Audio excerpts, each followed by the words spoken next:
Now we will discuss beta blockers. Beta blockers mostly अगर हम सिर्फ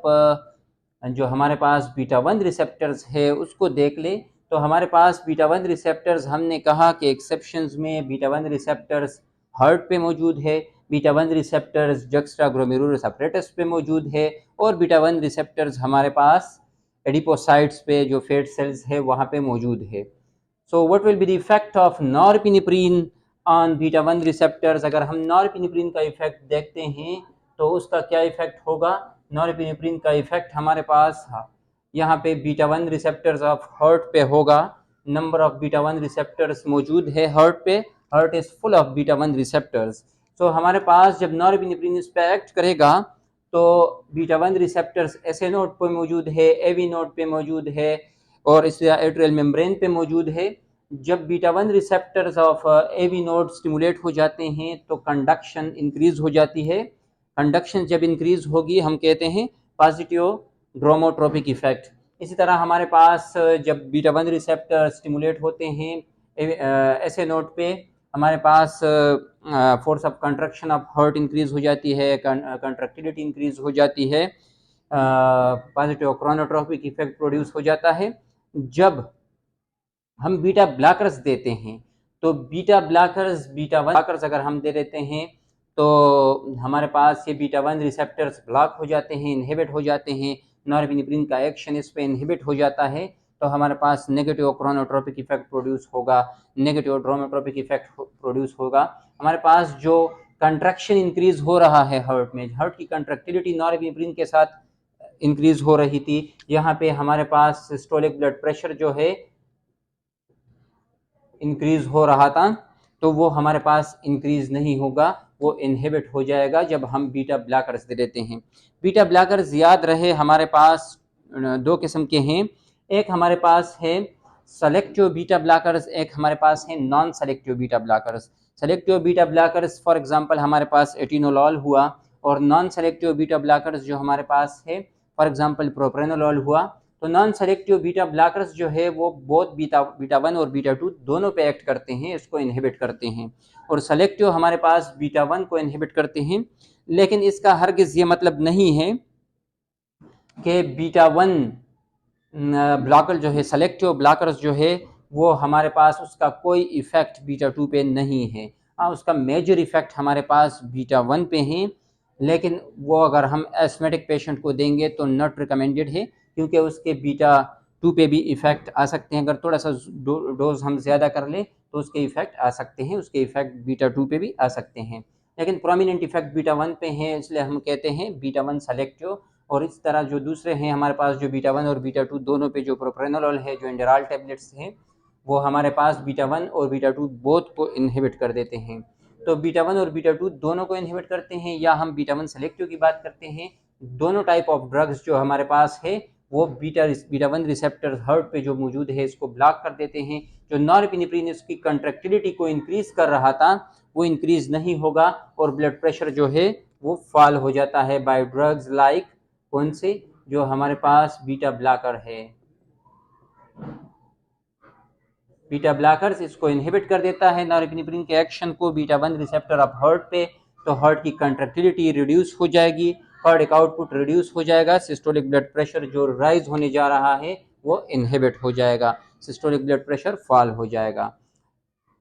बीटा ब्लॉकर सिर्फ यहाँ पे एक्शन प्रोड्यूस नहीं कर रहा, बीटा ब्लॉकर्स हमारे पास अगर आप देख ले तो beta 1 receptor juxta glomerulus apparatus पे भी मौजूद है। बीटा 1 रिसेप्टर्स यहाँ पे जो ब्लॉक हो जाते हैं, नॉर्मली अगर हम देख ले तो नॉरपिनेफ्रिन इसको स्टिमुलेट कर रहा है, नॉरपिनेफ्रिन इस बीटा 1 को स्टिमुलेट कर रहा था। जब beta 1 receptor of juxta glomerulus apparatus stimulate हो रहे थे, रेनिन की रिलीज हो रही थी, रेनिन ज़्यादा बन रहे थे, इसकी सिक्रीशन इंक्रीज हो रही थी, एंजियोटेंसिनोजन पे एक्ट कर रहा था, एंजियोटेंसिन 1 बन रहा था, एसीई एंजाइम के थ्रू हमारे पास एंजियोटेंसिन 2 बन रहे थे। एंजियोटेंसिन 2 क्या कर रहा था? एंजियोटेंसिन 2 के रिसेप्टर्स हमारे पास वेन्स और आर्टरीज बोथ साइड्स पे मौजूद है और ये एंजियोटेंसिन 2 इन दोनों पे एक्ट कर रहा था, यहाँ पे कंस्ट्रक्शन डेवलप कर रहा था वेन साइड्स पे। वेन साइड जब कंस्ट्रक्ट हो रहे थे हमारे पास प्रेशर के साथ ब्लड फ्लो कर रहा था टूवर्ड्स हार्ट और प्रेशर के साथ कार्डिक आउटपुट हो रहा था, तो हमारे पास कार्डिक आउटपुट इंक्रीज हो रहा था, सिस्टोलिक ब्लड प्रेशर इंक्रीज हो रहा था। इसी तरह हमारे पास एंजियोटेंसिन 2 जब यहाँ पे स्टिमुलेशन कर रहा था, यहाँ पे आर्टरी साइड पे जब कंस्ट्रक्शन डेवलप कर रहा था, तो टोटल पेरिफेरल रेजिस्टेंस इंक्रीज हो रहा था, जो हिंड्रेंस यहाँ पे डेवलप हो रही थी, और कार्डिक आउटपुट जो है वो हमारे पास कार्डिक जो हमारे पास हार्ट की तरफ से जो प्रेशर था, जब वो रिलैक्स हो रहा था, जब डायस्टोलिक ब्लड प्रेशर की हम बात करते हैं, रिलैक्स कंडीशन ऑफ हार्ट के टाइम पे यहाँ पे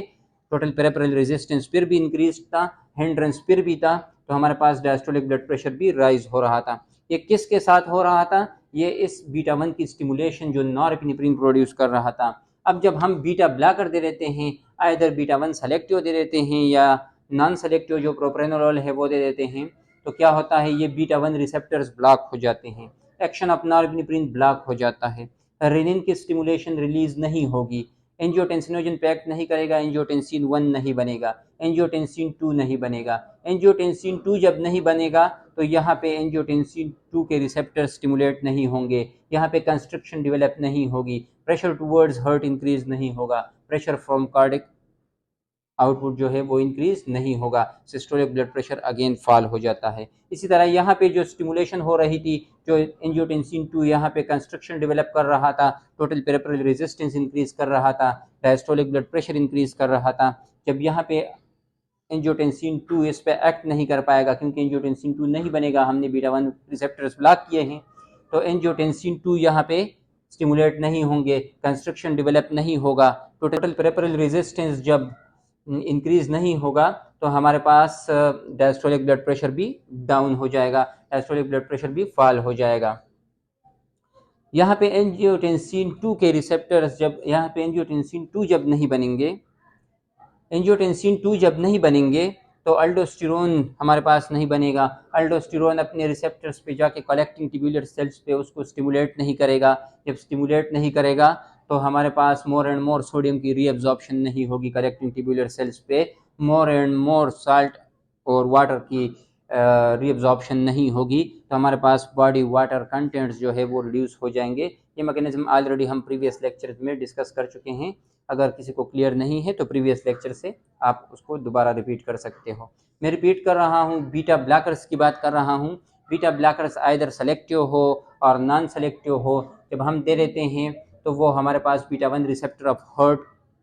जो स्टिमुलेट हो रहा है नॉरएपिनेफ्रिन के साथ, जो कंट्रक्शन स्टिमुलेट हो रहा है नॉरएपिनेफ्रिन के साथ, वो इनहिबिट हो जाएगी, कंट्रक्टिलिटी इनहिबिट होगी तो कार्डिक आउटपुट इनहिबिट हो जाएगा, blood pressure systolic blood pressure fall हो जाएगा। इसी तरह हमारे पास बीटा 1 रिसेप्टर्स जो जक्स्ट्राग्लोमेरुलस अपरेटस पे हैं, जब ये इनहिबिट हो जाएगा तो रेनिन रिलीज नहीं होगा, एंजियोटेंसिन 2 नहीं बनेगा, अल्डोस्टेरोन नहीं बनेगा, एंजियोटेंसिन 2 के रिसेप्टर्स यहाँ पे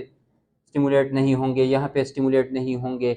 तो blood flow towards heart increase नहीं होगा, कार्डिक आउटपुट इंक्रीज नहीं होगा। इसी तरह यहाँ पे टोटल पेरिफेरल रेजिस्टेंस इंक्रीज नहीं होगा, डायस्टोलिक ब्लड प्रेशर भी फॉल हो जाएगा, सिस्टोलिक ब्लड प्रेशर भी फॉल हो जाएगा। अल्डोस्टेरोन जब नहीं बनेंगे, एंजियोटेंसिन 2 की स्टिमुलेशन के साथ अल्डोस्टेरोन बनते हैं, जब वो नहीं बनेंगे तो हमारे पास अल्डोस्टेरोन के रिसेप्टर्स जो कलेक्टिंग ट्यूबुलर सेल्स पे हैं वो स्टिमुलेट नहीं होंगे, जब ये स्टिमुलेट नहीं होते हैं तो more and more sodium channel, more and more potassium channel, more and more sodium potassium ATPases नहीं बनेंगे, तो मोर एंड मोर सोडियम की रीअब्जॉर्प्शन नहीं होगी, मोर एंड मोर सोडियम की रीअब्जॉर्प्शन जब बॉडी में नहीं होती है, मोर एंड मोर वाटर की रीअब्जॉर्प्शन नहीं होती है, तो more and more salt and water जो है वो बॉडी में सेव रहेंगे और ब्लड वॉल्यूम इंक्रीज होगा। तो वो नॉरएपिनेफ्रिन के साथ होता है। अगर हम बीटा ब्लॉकर्स देते हैं तो अल्डोस्टेरोन नहीं बनेगा, मोर एंड मोर स्टिमुलेशन ऑफ अल्डोस्टेरोन नहीं होगा, मोर and more sodium channel stimulate नहीं होंगे, मोर एंड मोर सोडियम चैनल जब नहीं बनेंगे, मोर and more salt and water की रिटेंशन नहीं होगी, more and more salt and water body में सेव नहीं रहेंगे, बॉडी से वाटर कंटेंट्स डिक्रीज हो जाएंगे, ब्लड प्रेशर फॉल हो जाएगा। तो ये हमारे पास कुछ मैकेनिज्म जो बीटा 1 रिसेप्टर की इनहिबिशन के साथ बीटा ब्लॉकर्स करते हैं, ये हम आज डिस्कस हमने कर लिया। इसके बाद कंटिन्यू रखेंगे बीटा ब्लॉकर्स, बीटा रिसेप्टर्स कहाँ कहाँ पे मौजूद हैं और क्या इसके फर्दर एक्शंस हो सकते हैं और क्या इसके साइड इफ़ेक्ट्स वगैरह बॉडी पे आएंगे। ओके, अल्लाह हाफिज़।